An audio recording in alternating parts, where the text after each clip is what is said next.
Radio Auto, essais croisés. Et comme tous les dimanches matins sur Sud Radio avec nos partenaires de Mobility TV, c'est essais croisés avec nos trois spécialistes. Bonjour Stanislas Laroumé. Bonjour. Journaliste automobile et fondateur de Ma Voiture Idéale. Bonjour Mélina Priam. Bonjour. Journaliste à l'Autojournal et en studio également Laurent Pinel, journaliste au magazine Automoto. Bonjour Laurent. Bonjour. Alors avec vous trois, on va revenir sur les voitures les plus vendues sur le marché, forcément neuf depuis le début de l'année. Et on commence avec la Peugeot 208 pour avoir vos ressentis déjà en termes de chiffres. La Peugeot 208, Stanislas. Eh bien, c'est un best-seller en France, évidemment. C'est une voiture qui plaît beaucoup et qui se vend aussi aux entreprises. Contrairement à un autre best-seller qui est la Dacia Sandero, dont on parlera, je crois, le week-end prochain. Et c'est une voiture qui séduit surtout par sa ligne, par son agrément de conduite, par sa présentation, mais qui, à mon avis, que je trouve un peu trop cher et qui manque d'habitabilité et de coffre.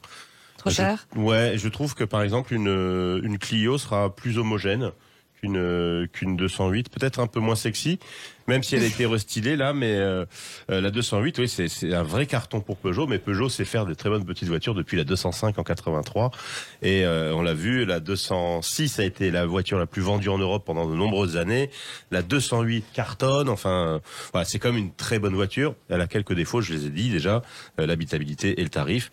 Le tarif, vous ne l'avez pas dit ? Ah bah ça démarre à... Je crois que c'est 19 200 €. Ah oui, quand même. Mais à ce prix-là, on a un mini moteur. C'est 75 chevaux. Enfin, voilà, c'est pas grand-chose. Et je suis d'accord avec Stan sur le fait que c'est une bonne voiture pas parfaite. En revanche, en Europe, il l'a dit pour la France, mais en Europe, ça cartonne vraiment aussi pour la première fois depuis une éternité. La 208 se vend mieux que la Clio. Donc pour Peugeot, c'est vraiment une belle affaire. Et comment on l'explique ça, que ça se vend mieux dans les pays d'Europe ? Moi, je pense que cette voiture, elle séduit par son design. Peugeot, ils ont quand même un bon coup de crayon en ce moment. Ouais. Et il y a cette espèce de montée en gamme. Ils essayent de suivre Volkswagen et ça plaît aux gens. Volkswagen a toujours cartonné en Europe et Peugeot maintenant cartonne à son tour. Et c'est plutôt fier de ça. C'est plutôt pas mal parce que pendant longtemps les constructeurs français étaient à la ramasse et puis là on voit qu'enfin ça marche. Mais bon, ils ont quand même de bons produits maintenant. C'est vrai que c'est cher, prix de base Laurent l'a dit. Et alors ce qui est dommage, c'est qu'il y a un très beau moteur 130 chevaux essence qui n'est disponible qu'en finition haute GT et qui vaut plus de 28 000 €. Donc c'est vraiment une petite voiture chère, quoi. C'est une petite voiture chère. On sent la montée en gamme. Ok. C'est votre ressenti aussi à vous, Mélina Priam ? Oui, c'est vrai que c'est une citadine qui est un peu chère maintenant, qui est pas forcément beaucoup plus chère que d'autres, qu'une Volkswagen ou qu'une Clio. Mais c'est vrai qu'il faut, pour avoir une 208 sympathique à conduire, il faut souvent débourser autour de 20 000 €, voire même un peu plus dans le cas d'une motorisation 130 chevaux avec une finition haut de gamme. Maintenant, son atout, et je pense que c'est qu'elle plaît, elle a un look hyper sympa. Ça ressemble à quoi en fait ? Parce que vous me parlez tous de design, mais elle ressemble à quoi en fait ? Elle a un design assez dynamique, assez sportif. L'intérieur est vraiment... alors, certes petit, bon, après c'est une petite voiture, notamment à l'arrière, mais il y a ce fameux e-cockpit qu'on retrouve sur toutes les Peugeot maintenant, et c'est vrai que ça donne une ambiance, un environnement de conduite que beaucoup de gens apprécient. Donc, elle a un design vraiment marqué, et je pense que c'est la première raison d'achat chez les particuliers en tout cas. Laurent Pinel. Oui, je suis bien d'accord avec Mélina. Et effectivement, il y a un petit côté assez valorisant, assez haut de gamme à l'intérieur. On a un tableau de bord vraiment structurel, tout en relief. C'est joli. Alors, une Clio en comparaison, c'est sympa aussi, mais c'est beaucoup moins original. Et ça fait partie du caractère Peugeot, un peu félin historiquement. Et il est sûr que je pense que ça compte parmi les gros atouts de cette voiture. Il y en a un autre aussi qu'on ne peut absolument pas mettre de côté parce que c'est une Peugeot, c'est l'agrément de conduite. Je sais pas, Mélina, je sais que tu es en voiture, tu es peut-être au volant d'une Peugeot. Normalement, il faut pas. Non, mais elle a le petit Bluetooth. Oui. C'est des voitures qui sont vraiment hyper sympas à conduire, quel que soit le modèle, et la 208 en fait partie. Et elle a un tout petit volant, et ça aussi, c'est une caractéristique propre aux Peugeot modernes, et ça amplifie un petit peu son côté gentiment incisif, c'est-à-dire qu'au volant, quelque part, c'est vraiment pas ennuyant. Vous l'avez testé, Mélina ? Oui, bien sûr. Moi, c'est une voiture que j'aime beaucoup conduire parce que c'est vrai que elle a, comme on dit, un toucher de route qui est vraiment particulier. Il y a un petit côté incisif. Elle a un bon train avant. Elle est équilibrée. À la fois, le confort reste tout à fait correct pour une citadine. Bon, après, de toute façon, on sait que Peugeot, Stanislas l'a dit, sur tous ses modèles, maîtrise parfaitement les trains roulants. Et c'est une auto qui est vraiment très plaisante à conduire.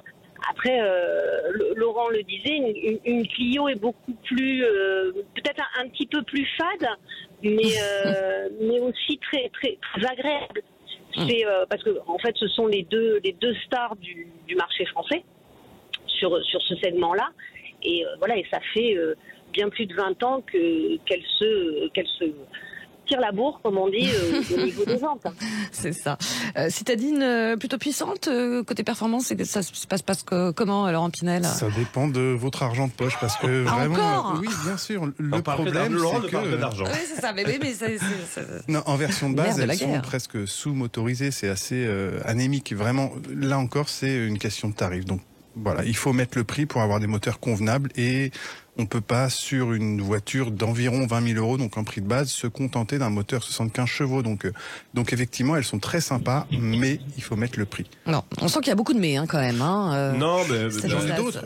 Ah bah allez-y sur les mais, bien sûr. allez-y. L'habitabilité de cette voiture, c'est très bien à conduire. Au Ouais. passe avant, on est bien.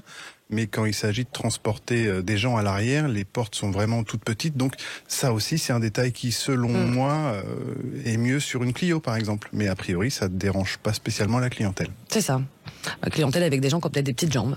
Ouais, ou des enfants. Enfin, Bah pour les oui, enfants, ça- ça suffit. Des mais ça enfants. grandit, Alors, les- si vous avez des enfants qui ont des petites jambes, c'est encore mieux. Oui, mais- mais les enfants, ça grandit, quoi. Oui, ça grandit. Non, mais alors la 208, pour retracer un peu son historique, il faut savoir elle va être restylée cette année. Le restylage, c'est un petit peu un coup de rimel. On lui met un petit coup de neuf pour relancer sa carrière. Généralement, c'est à mi-vie, donc à mi-parcours de la commerciale de la voiture. Et elle existe, comme le disait Laurent, en 75, en 100 chevaux, en 130 chevaux essence, en 136 chevaux électriques, qui va passer bientôt à 156 chevaux. Alors la production a été décalée, ça devait être là au début de l'été, puis finalement ce sera au mois d'octobre, et on aura un moteur à la fois électrique plus puissant et une plus grande autonomie. Donc ça, c'est pas mal, puisque c'est aussi une voiture, la 208, qui existe en électrique et qui se vend excessivement bien, malgré son prix, puisque comme toutes les voitures électriques, elle est chère, à part la Dacia, dont j'ai oublié le nom. La Spring. La Spring, voilà, merci Laurent.